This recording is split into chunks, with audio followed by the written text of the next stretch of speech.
Sorbil gerçeği bulu sunar. Muazzam kubbeler, göğe yükselen sivri kuleler, devasa sütunlar ve inanılmaz bir taş işçiliğiyle inşa edilmiş yapılar. Sanki modern şehrin silüetinde adeta başka bir zamandan kopup gelmiş gibi durmaktalar, değil mi? Resmi tarih anlatısına göre bu binaların 1800'lü yıllarda at arabalarının kullanıldığı, elektriğin henüz emekleme aşamasında olduğu bir dönemde basit el aletleriyle inşa edilmiş olması pek de mümkün değil gibi gözüküyor. Ancak mimari detaylara daha yakından bakıldığında özellikle binaların zemin seviyelerinde göze çarpan bazı yapısal gariplikler konunun pek de bize anlatılmadığı gibi olabileceğini gösterir. Sokak seviyesinin hemen altında adeta toprağa gömülmüş gibi duran, yarısı kaldırımın altında kalmış devasa pencereler ve kapılar göze çarpar. Peki bunun sebebi ne? Sonuçta dönemin mimarları devasa bir binanın birinci katını toprağın altına gömüp pencerelerin yarısını sokağa baksın diye tasarlamış olamazlar. Öyleyse bu yapılar nasıl metrelerce toprağın altında yatıyor? Bu noktada akıllara şu kışkırtıcı soru gelir. Yoksa o binalar bilinen atalarımız tarafından inşa edilmedi de bizden daha önce orada yaşayan, dönemine göre de daha üstün bir teknolojiye sahip başka bir medeniyetten, bir imparatorluktan mı miras kaldı? Hem de öyle binlerce yıl öncesine ait bir medeniyetten değil, sadece birkaç yüzyıl öncesine ait bir medeniyet. Büyük Tartarya İmparatorluğu. Peki, internetin son dönemlerde popüler hale gelmiş bu iddiasının arkasında yatan gerçekler ne? Gelin birlikte bulalım. Gerçeği Bula hoş geldiniz.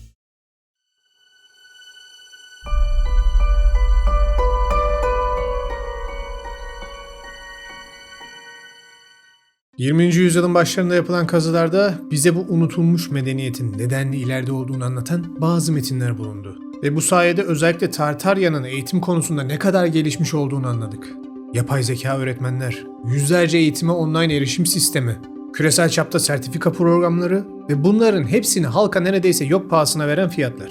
Konuya böyle girince mistik oluyor, değil mi? Halbuki bu gelişmiş özelliklerin hepsi bugün elinizin altında. Çünkü Sorbil her an yanınızda. Sorbil, yüz binlerce kullanıcısı olan yapay zeka destekli bir online eğitim platformu. Premium abonelikle yabancı dil, yazılım, kurumsal ve kişisel gelişim alanlarında yüzlerce eğitime sınırsız erişim sağlıyorsunuz. Ve bu eğitimler uzmanlar tarafından Sorbil'e özel hazırlanmış, denetlenmiş eğitimler. İngilizceden Excel'e, JavaScript'ten ikna eğitimlerine aradığın tüm eğitimleri bulabilirsin. Tamamladığın her eğitim için CPD Provider'ı Sorbil'den uluslararası sertifika alarak yurt dışının kapılarını da aralayabilirsin. Sorbil'i farklı yapan şey ise yapay zeka eğitmeni Billy. Gemini 3 ile Sorbil'e özel eğitilmiş Billy, tüm eğitimlerde uzman olan senin kişiselleştirilmiş eğitmenin. Eğitimlere seninle birlikte katılarak senin hangi konuyu izlediğini saniye saniye takip ediyor. Eğitimden ayrılmadan tek tuşla izlediğin konuyla ilgili yüzlerce egzersiz, sayfalarca konu anlatımı oluşturarak daha iyi anlamanı sağlayacak şekilde sana yardımcı testler de hazırlıyor. Ve sen tüm bu eğitimlere ve Billy'e Sorbil Premium ile aylık 149 TL veya yıllık 664 TL'ye sahip olabilirsin.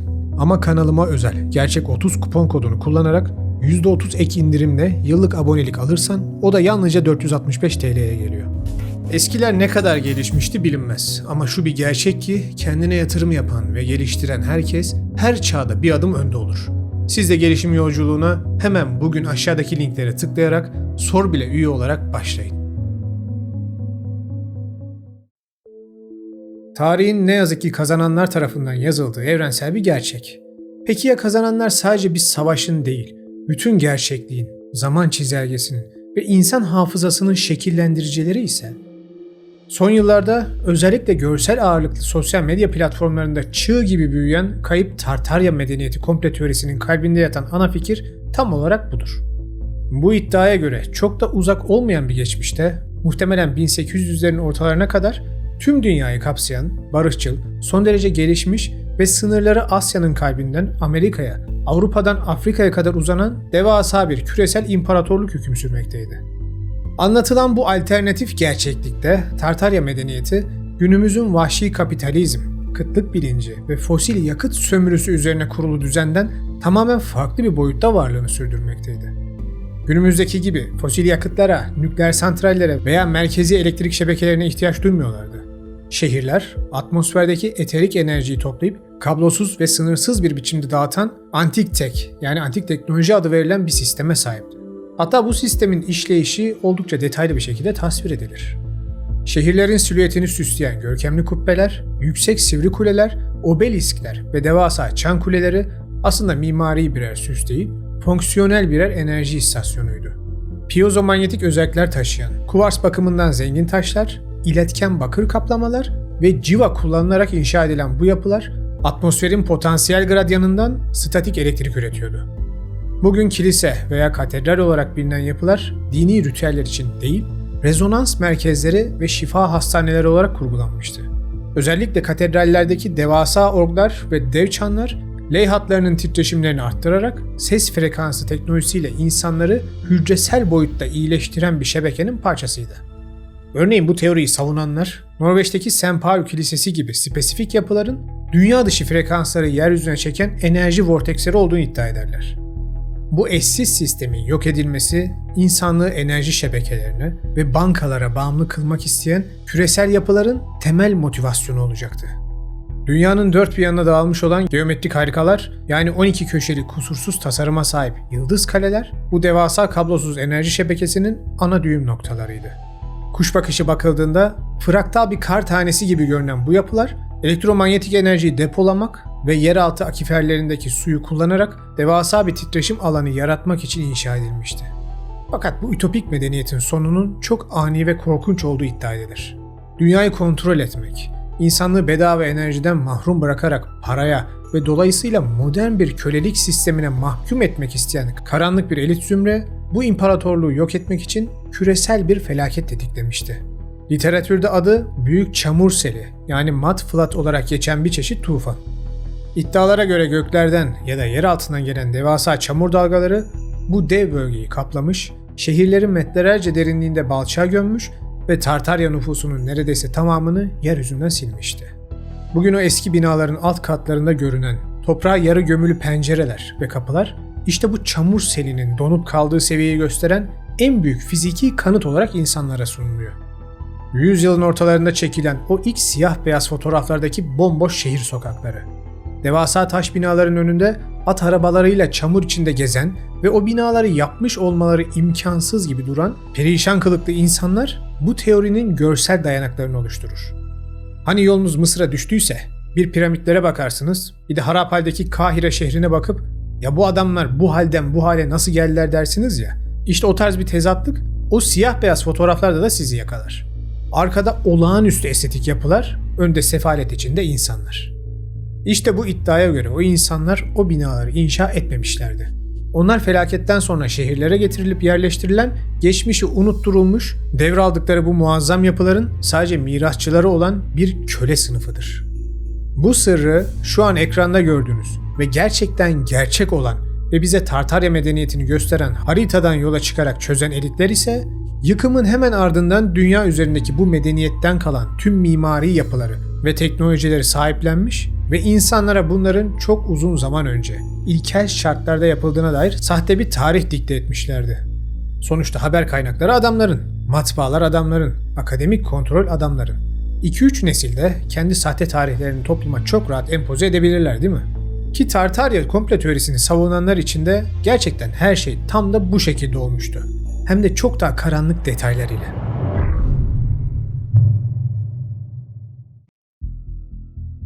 Böylesine devasa bir olay nasıl olur da tarih kitaplarında yer almaz diyorsanız, onun cevabı da kayıp zaman ile açıklanıyor.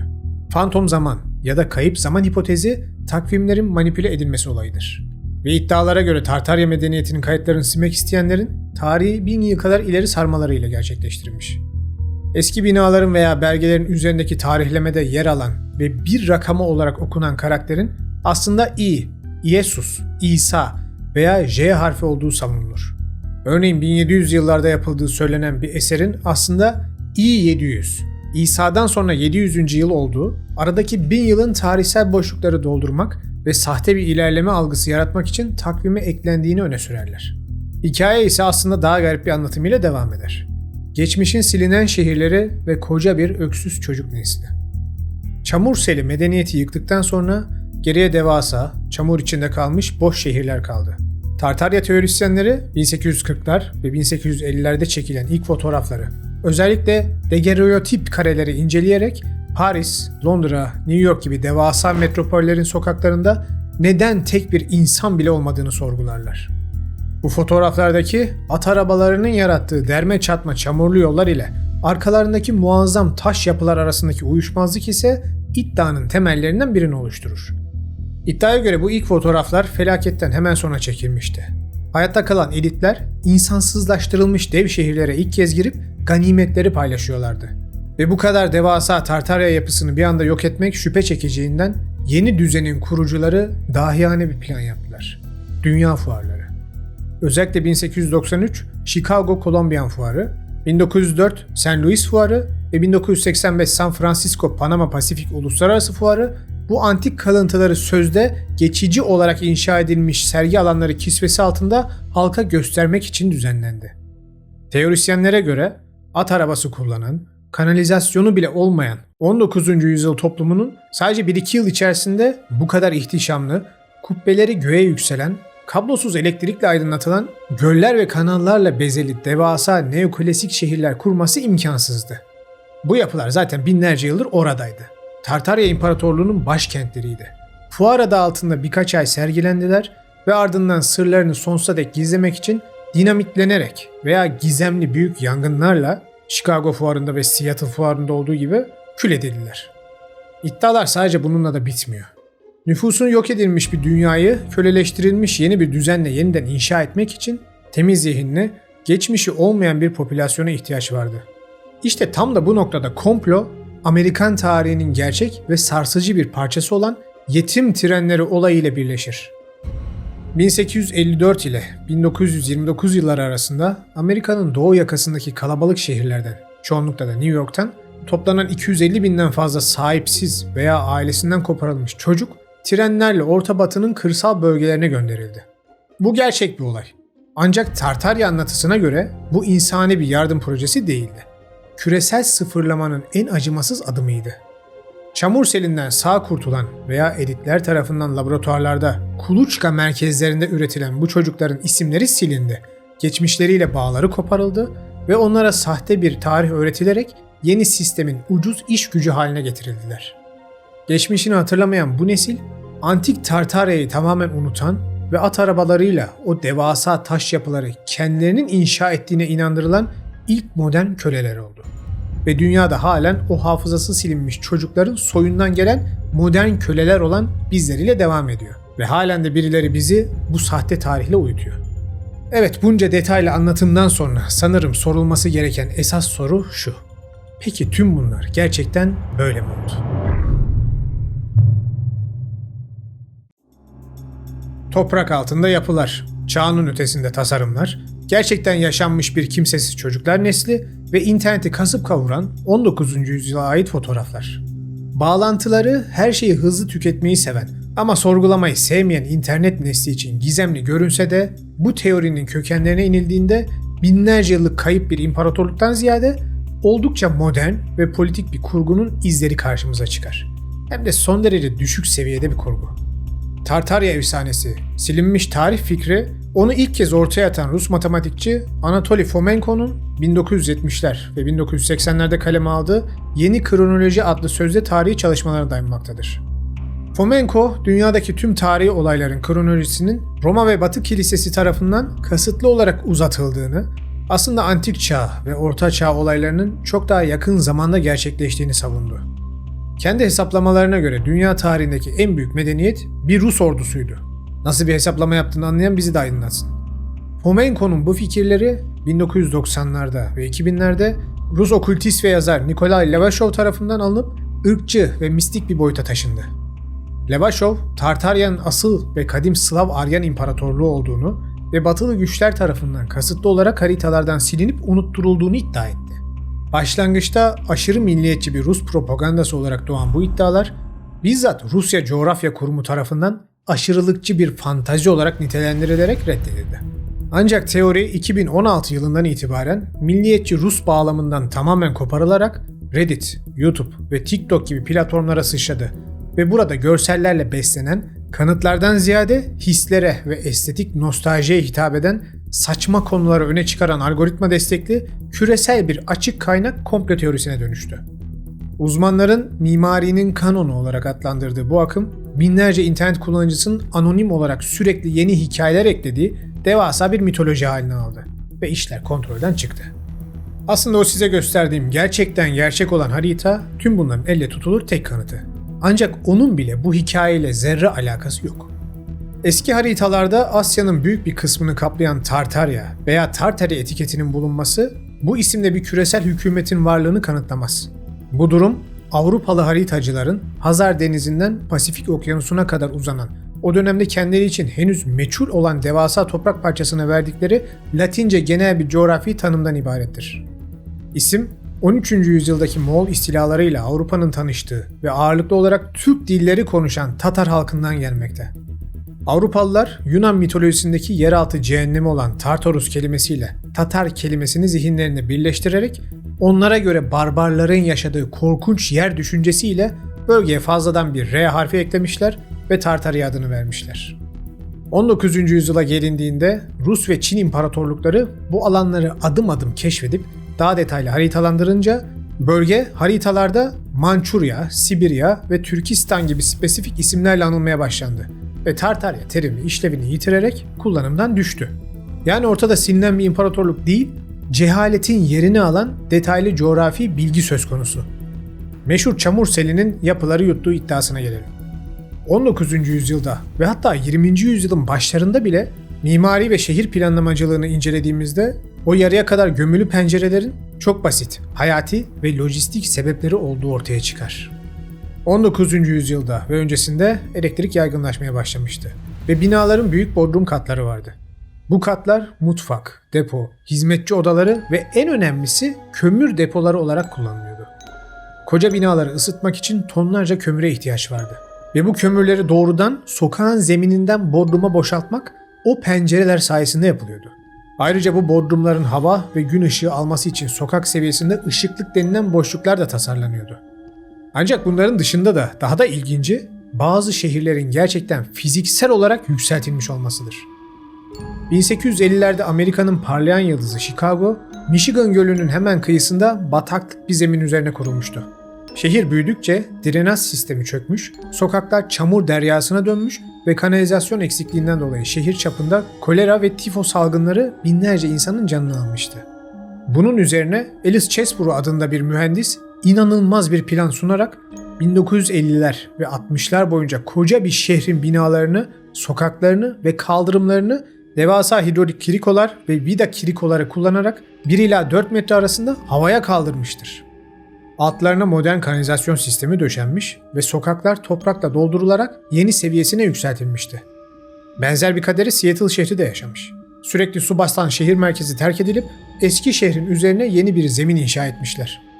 Komplo teorisyenlerinin internette çamur seli kanıtı olarak gösterdikleri fotoğrafların büyük bir kısmı insanların salgın hastalıklardan ölmemek için şehirlerini kelimenin tam anlamıyla kendi elleriyle havaya kaldırdıkları bu inanılmaz mühendislik harikalarının kanıtılarıdır. Dünya fuarları ve yetim trenleri meselesine dönüldüğünde ise karşımıza fantastik bir komplodan ziyade sanayi devriminin yarattığı vahşi kapitalizmin en acı gerçekleri çıkar. 1893 Chicago ve 1915 San Francisco gibi dünya fuarlarında inşa edilen o akıl almaz güzellikteki antik Roma ve Yunan tarzı binalar iddia edildiği gibi antik Tartarya'nın taştan yapılma kalıntıları değildi. O binalar alçı, Paris sıvası ve kenevir liflerinin karışımından oluşan staf denilen geçici, hafif ve ucuz bir malzemeden yapılmış devasa tiyatro dekorlarıydı. Amaç ülkelerin kültürel ve endüstriyel gücünü dünyaya bir şov niteliğinde sunmaktı.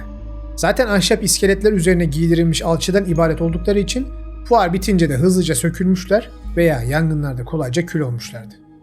Yetim trenleri ve küvöz bebekleri olayı ise resetlenmiş dünyanın yeni laboratuvar köleleri değil, aksine vahşi bir dönemin hayatta kalma mücadelesiydi. 19. yüzyılın ortalarında özellikle New York gibi şehirlerde inanılmaz bir göçmen akımı olmuştu. Ve fabrikalarda sömürülen, hastalıktan ölen ailelerin geride bıraktığı 30 binden fazla yetim hayatta kalmak için çeteleşip sokaklarda sefalet içinde yaşıyordu. Charles Loring Brace gibi isimler bu çocukları sokaklardan kurtarmak için onları trenlere doldurup iş gücüne ihtiyaç duyulan Orta ve Batı eyaletlerdeki çiftçi ailelerin yanına gönderdi. Bu olay iyi niyetle başlamış ama içinde çocuk işçiliğinin ve büyük psikolojik travmaların olduğu tarihsel bir buhrandı. ve vahşi kapitalizmin de en acı örneklerinden birisidir. Küvöz bebekleri olayı ise tıbbın çaresizliğine karşı bir adamın isyanını bize anlatan bir kahramanlık hikayesidir aslında.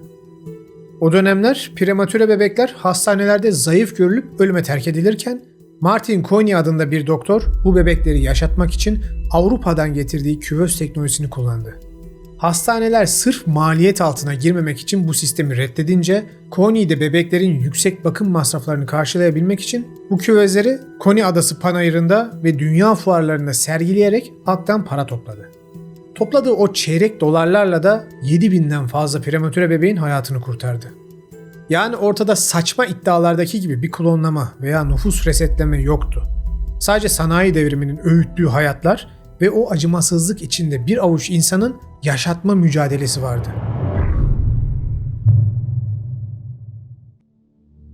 Tarihi hiçbir kanıta dayanmayan bir çamur seline bağlayıp kestirip atmak, bu insanların yaşadığı acıları, verdikleri mücadeleyi ve o dönemki sömürü sisteminin gerçek suçlarını aklamak demektir.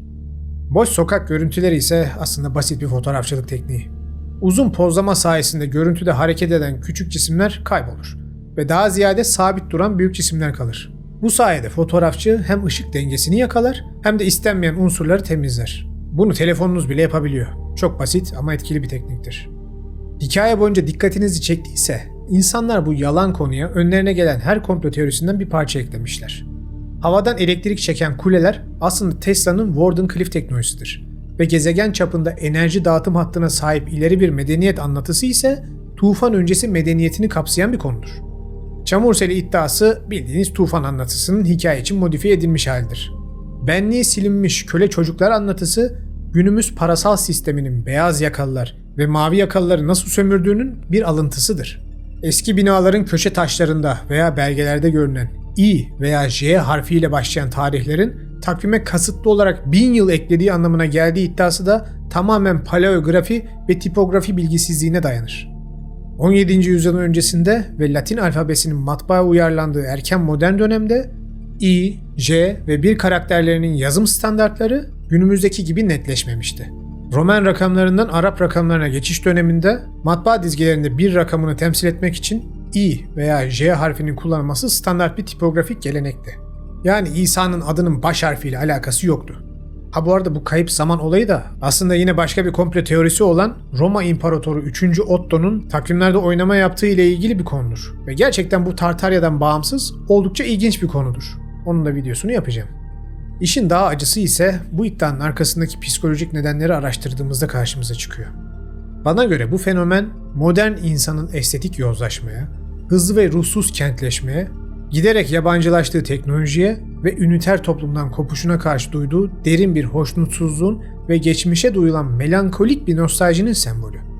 Uzmanların mimarinin kanonu olarak nitelendirdiği bu teori, insanlara her şeyin planlı, görkemli, ahenk içinde olduğu ve bedava enerjinin bulunduğu kayıp bir altın çağ vaat ederken, bugünün karmaşık, adaletsiz ve giderek betonlaşan dünyasının faturasını kötü niyetli elitlere keserek psikolojik bir rahatlama sağlamaktadır. İnsanlar mimarinin bu denli gerilemesinin doğal bir süreç olduğuna inanmak istemiyorlar. Ancak elimizdeki mimari kanıtlar, şehir planlama arşivleri, jeolojik veriler, fotoğrafçılık fiziği ve güvenilir tarihsel belgeler eksiksiz bir şekilde incelendiğinde komplo gibi görünen her anormalliğin arkasında muazzam bir insan aklının veya tarihsel bir gerçeğin yattığı açık şekilde görülüyor. Sonuç olarak Tartarya, kalıntılarla desteklenen bir tarihsel gerçeklik değil.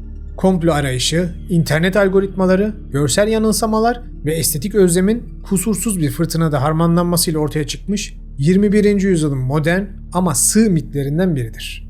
Ve aslında demin de dediğim gibi bize yeni internet neslinin içten içe nelere hasret kaldığını gösterir.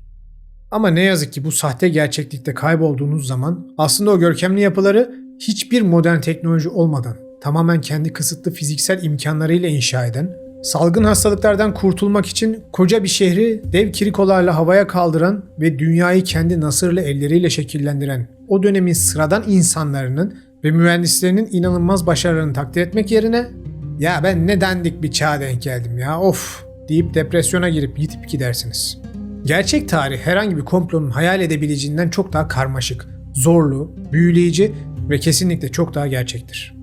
Bize düşen de yanılsamalara kapılmak yerine bu görkemli insan çabasının mirasına, bilimsel aydınlanmaya sahip çıkıp her şeye sahip olduğumuz bu dönemle ilgili şikayet edeceğimize kuruş kuruş para toplayıp çocuk ölümlerini engellemek için kendini paralayan Martin Coyne gibi, zor şartlarda çalıştıkları için gencecik yaşta aileleri ölüp yetim kalan çocukları ortada bırakmamak için çabalayan Charles Loring Brace gibi, koca bir şehir kendi pisliği içinde hastalanıp ölmesin diye bir şehri olduğu gibi havaya kaldırmayı hayal edebilen Alice Chesbrough gibi umutsuzluğa düşmeden elimizden gelenin en iyisini yaparak daha iyi yarınlar yaratmaktır.